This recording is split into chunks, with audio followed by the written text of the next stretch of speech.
नमस्कार सर्वांना, किरणचं किचन मराठी या चॅनलमध्ये मी किरण पालव आपले स्वागत करत आहे।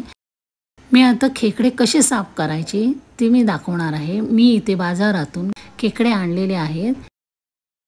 त्यांच्याकडून घेतानाच आपण खेकड्याचे जे डेंगे आहेत ते मोडून घ्यायचे आहेत।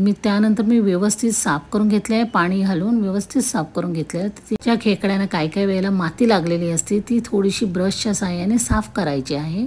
असे साफ करून मी व्यवस्थित घेतलेले आहे। आता आपल्याला सगळे जे डेंगे आहे, डेंगे म्हणतात त्यांना, हे वेगळे काढायचे आहेत।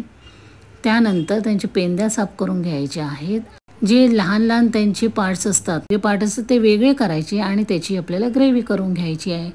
त्यामुळे आजच्या व्हिडिओमध्ये मी हे खेकडे कसे साफ करायचे मी तुम्हाला दाखवणार आहे। आता खेकडा आपल्याला साफ करायचा आहे, थोडासा जिवंतच आहे आतल्या साईडने। त्यामुळे आता काय करायचं आहे, तिचा जो भाग असतो, जो एक टोकेरी भाग घ्यायचा। माझ्याकडे कैची होती, कैचीच्या सहाय्याने, तुटलेली कैची होती, तिच्या सहाय्याने मी एका साईडने असं उचलून घेतलं आहे। त्यानंतर आता हे असं व्यवस्थित साफ करायचं आहे। त्याच्या आतमधल्या साईडला हे थोडासा वेगळा नरम स्पंजसारखा पार्ट असतो, तो व्यवस्थित काढून घ्यायचा आहे। असं व्यवस्थित हाताने काढून घ्यायचं आहे। हे बघा, आता व्ही शेपमध्ये जे आहे ते आपल्याला काढून घ्यायचं आहे। ते बघा, आतल्या साईडने असं खेचायचं म्हणजे ते निघतं।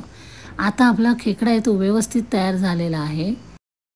अजून एक मी दाखवते तुम्हाला खेकडा। हे बघा, हे बाकीचे पार्ट्स असतात, हे काढून असं बाजूला ठेवायचं आहे, कारण याची ग्रेव्ही करून आपल्याला जेव्हा आपण खेकड्याचा रस्सा बनवणार त्यामध्ये शेवटी घालायला लागतो। आता बघा, हा पण खेकडा आहे, व्ही शेप आहे याचा। हे बघा, हे त्याचे डेंगे जिथे असतात तिथून अशी जी कैची किंवा कुठचे टोकेरी घालून थोडंसं सैल करून घ्यायचं, मग असा निघतो भाग। मगाशी दाखवल्याप्रमाणे ह्या साईडचं सगळं आहे ते काढायचं आहे। आणि त्यानंतर आपल्याला तो व्ही शेप जो असतो तो असा वरती खेचून काढायचा। झाला, खेकडा व्यवस्थित साफ झाला। त्याच्यानंतरही आपण एकदा पाण्यातून धुवून व्यवस्थित स्वच्छ करायचं आहे। ज्यावेळेला आपल्याला खेकड्याची कुठची रेसिपी करायची असेल त्यावेळेला अशा प्रकारे बाकीचे खेकडे मी साफ करून घेते आहे। आता एक वेगळी डिश घेतली आहे, त्यामध्ये ते छोटे छोटे पार्ट्स आहेत, हे मी बाजूला काढून घेते आहे। हे जे पाय असतात बाकीचे छोटे, हे ग्रेव्हीमध्ये घातले तरी चालतात, पण ते घातल्यावर टेस्ट येणार नाही जास्त त्याला, म्हणून त्याची ग्रेव्ही करूनच आपल्याला घालायला लागेल। आपल्या रश्श्याला छानपैकी चव येते।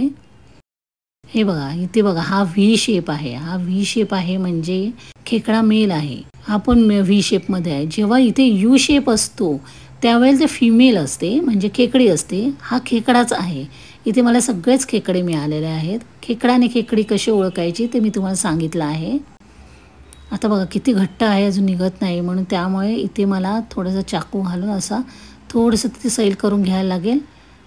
असं चाकू घालून जरा वरती उचलायचं, असं उचलला गेला ना काय तो भाग अंग आपलं सोडतो खेकडा, नाही तर आतमध्ये थोडासा जिवंतच असतो। हे बघा, मी खेकडा साफ केला। यामध्ये जो येल्लो पार्ट मिळाला हा टाकायचा नाही आपल्याला, हा परत वेगळ्या डिशमध्ये वगैरे काढून घ्यायचा। हा पण एंडला टाकायचा त्यामध्ये, त्यामुळे तो आपल्याला टाकायचा नाही आहे, तो आपल्याला घ्यायचाच आहे। मला एकाच खेकड्यामध्येही मिळालं आतापर्यंत, त्यामुळे व्यवस्थित काढून घेते आहे। आता माझे सगळे खेकडे साफ करून झाले आहेत। परत एकदा मी पाण्यातून सुद्धा काढलेले आहेत।